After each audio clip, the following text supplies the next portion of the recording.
80 anos de quadrinhos da DC à venda exclusivo, mais Juan Jimenez pela Comic Zone e o retorno de uma série de quadrinhos muito famosa, mas sob certas circunstâncias. Vem com a gente que o nosso giro começa agora. Uma coleção composta por todos, isso mesmo, todos os quadrinhos da DC Comics publicados entre 1934 e 2014 foi anunciada e vai a leilão a partir do mês de setembro, ou seja, a partir do outono do hemisfério norte. Essa notícia foi dada pelo Ivan Briggs, que é diretor de quadrinhos da PBA Galleries Auctioneers, e ele postou no Facebook impressionado com o tamanho dessa coleção que tem 40 mil HQs, como eu disse, publicadas ao longo de 80 anos. São os quadrinhos que foram vendidos em banca, né, publicados diretamente pela DC durante esses 80 anos. E ela foi colecionada originalmente pelo produtor musical britânico Ian Levine, e ela vai ser vendida em lotes. E aí você deve estar pensando, mas por que ela vai ser vendida em lotes, sendo que é uma coleção completa ali com 80 anos de quadrinhos da DC? Porque eles até tentaram leiloar essa coleção, ela ficou completa a leilão por 10 milhões de dólares, mas não foi arrematada, ela não foi vendida. E a partir disso, a decisão tomada foi de dividir em lotes essa coleção. Com isso, eles acreditam que eles consigam uma quantia até maior do que esses 10 milhões pela coleção completa. Eles acreditam também que pouquíssimas pessoas conseguiriam reunir tantos quadrinhos assim, né? Poucas pessoas no mundo teriam interesse, meios, capacidade de armazenar aí essas 40 mil HQs. Tem outro detalhe também, é que alguns desses quadrinhos estão restaurados. E esse processo de restauração, que era comum décadas atrás, não é mais usual hoje. É um processo que restaurou principalmente esses quadrinhos das décadas de 30, 40, que quando foram comprados pelo comprador original, eles já eram quadrinhos antigos, né, nessa época, e eles foram restaurados, e isso pode diminuir um pouquinho o valor dessas obras, e por isso o Ivan diz que é muito cedo para certificar qual que é o valor total da coleção, quais serão os valores dos lotes. Isso tudo vai ser avaliado no momento em que ele realmente colocar as mãos nesses quadrinhos. Os lotes estão chegando aos poucos da Inglaterra, e aí ele vai dar preço mesmo para essa coleção completa. Um impasse legal entre Isabelle Franquin e a Dupuis estava impedindo que a editora publicasse Le Retour de Legaffe, uma obra produzida pelo canadense Marc Delef para dar continuidade às histórias do personagem Gaston Legaffe. Vamos explicar tudo pra você. Gaston Legaffe é um personagem clássico dos quadrinhos franco-belgas. Ele trabalhava no Jornal do Spirou e que foi criado na década de 50 pelo Franquin. Só que depois da morte do Franquin, o personagem nunca mais foi assumido por outro autor, por outro quadrinista. Então temos aí um hiato de mais de 30 anos sem novas histórias do personagem. Lembrando que o Franquin morreu em 97. No Brasil, gente, pouquíssimas histórias do Gaston Legaffe foram publicadas, então é um personagem relativamente desconhecido do público brasileiro, mas ele é um absoluto sucesso entre os quadrinhos franco-belgas e, como eu disse, ele é considerado um clássico.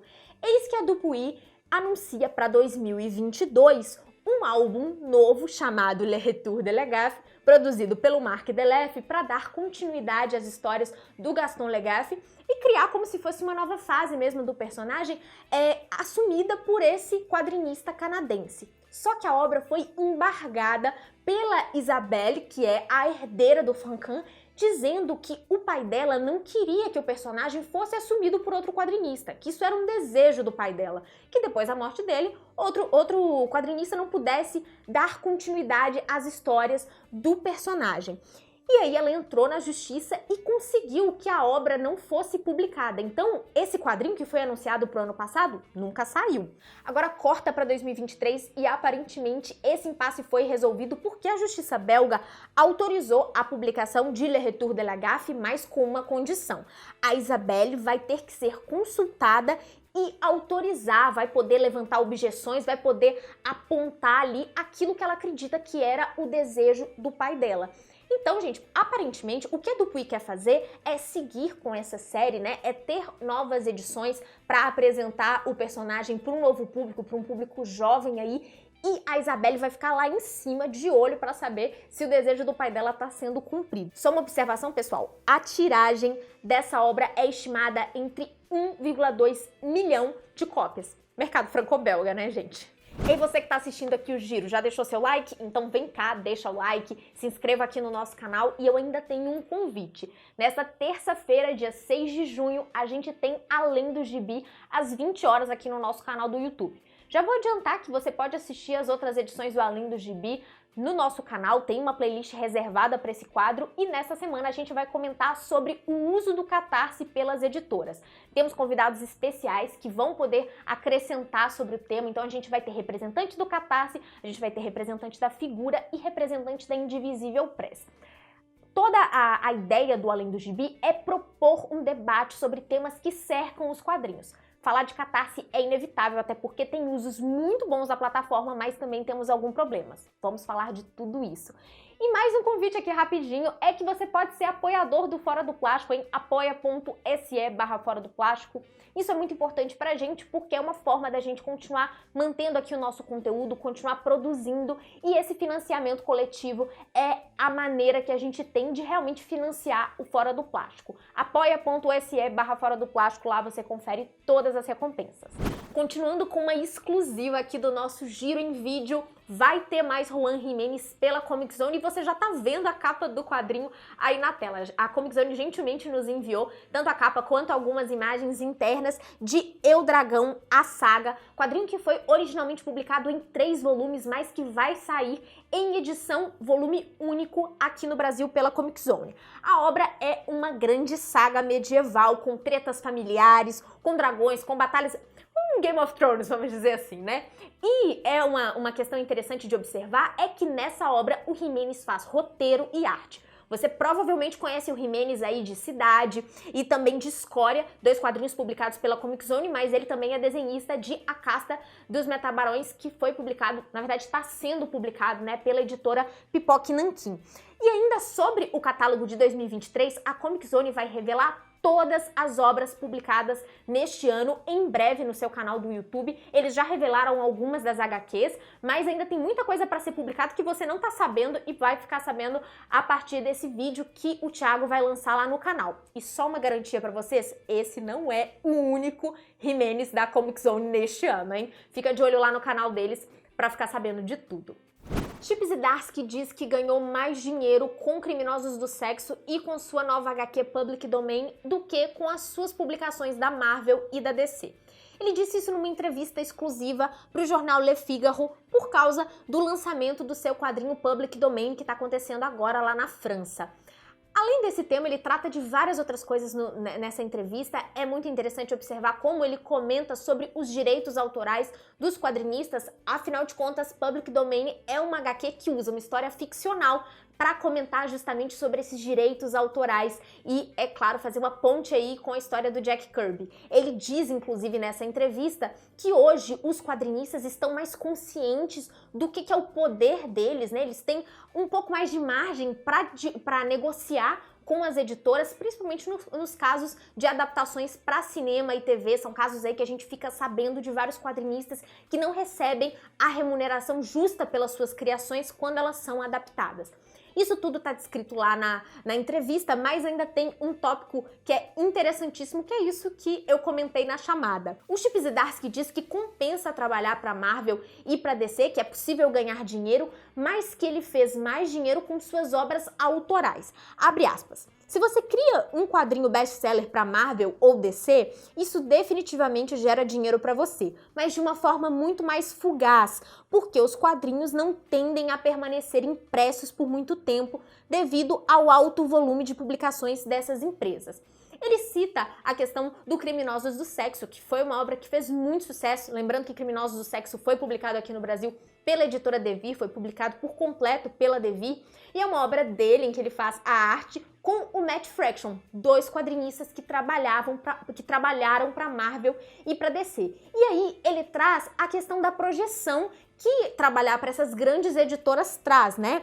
Querendo ou não, mesmo que você não tenha ali a divulgação direta da sua obra, é uma divulgação do seu trabalho como um todo. Então, é muito possível que alguém que leu O Demolidor do Chip Zdarsky tenha interesse pelos seus outros trabalhos e conheça, por exemplo, Criminosos do Sexo ou o Public Domain, que é esse novo quadrinho do Chip Zdarsky. Então, é algo que se retroalimenta.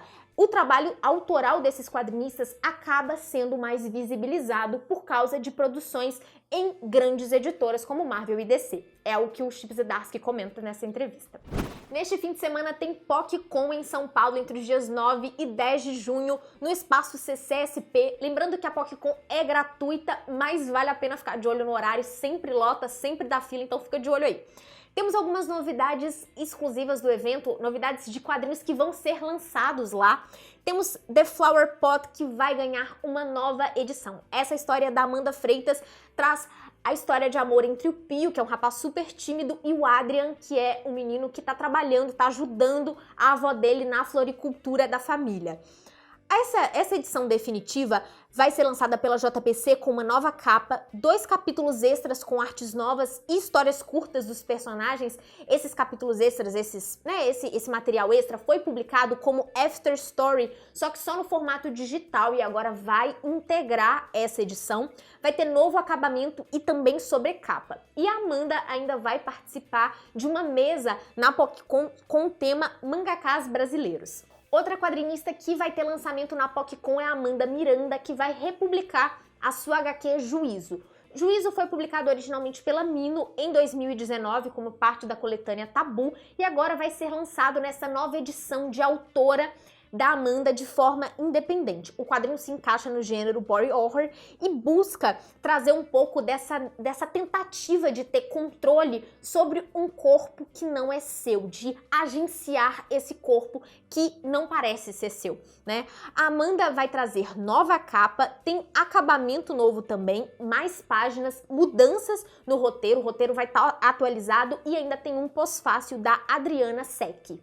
A editora Universos também vai lançar quadrinhos na PocCon e essa é a primeira empreitada dessa editora no mercado de quadrinhos brasileiros. Ela vai lançar Inteiro Pesa Mais que a Metade, da Carol Ito, um quadrinho que aborda a experiência da Carol com a depressão, de como que é possível sobreviver ao transtorno nesse mundo que exige tanto da gente, nesse mundo tão competitivo e também que parece que você tem que estar feliz o tempo todo, né? Aquela positividade tóxica. E a editora ainda vai republicar uma HQ. Boa sorte da quadrinista Helena Cunha, que é um quadrinho que vai ser centrado na Julieta, uma menina que está descobrindo a sua sexualidade no período da adolescência, enfim, descobrindo tudo que a adolescência tem, né? Todas essas sensações, essas experiências que esse período da vida traz.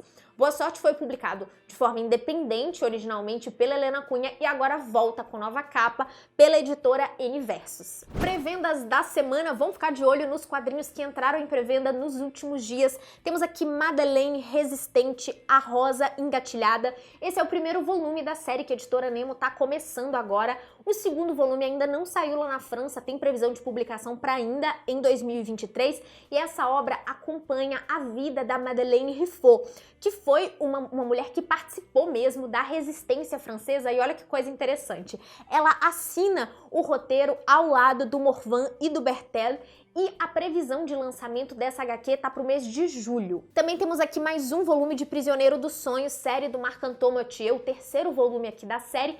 E o Thiago já confirmou que neste ano só teremos esse volume, mas que no próximo ano é possível que tenhamos entre 1 e 2 edições dando continuidade à série. A previsão de lançamento é para o dia 30 de junho. Está no Catarse o novo quadrinho da parceria entre Trem Fantasma e Ultimato do Bacon, a HQ Clube dos 27, do Wes Oliveira e do Isaac Sagara. Como o próprio título já diz, o quadrinho gira em torno aí dessa aura mística que envolve a morte de várias personalidades aos 27 anos, né, que criou o Clube dos 27, e a previsão de lançamento da HQ está para o mês de agosto. Gonçalves Dias vai ganhar um quadrinho escrito pelo André Toral. Estamos falando de O Filho do Norte, Gonçalves Dias, o poeta do Brasil, HQ lançada pela editora Veneta e que tem previsão de lançamento por volta do dia 26 de junho. E a gente fecha aqui o bloco de pré-vendas com Blueberry Volume 1.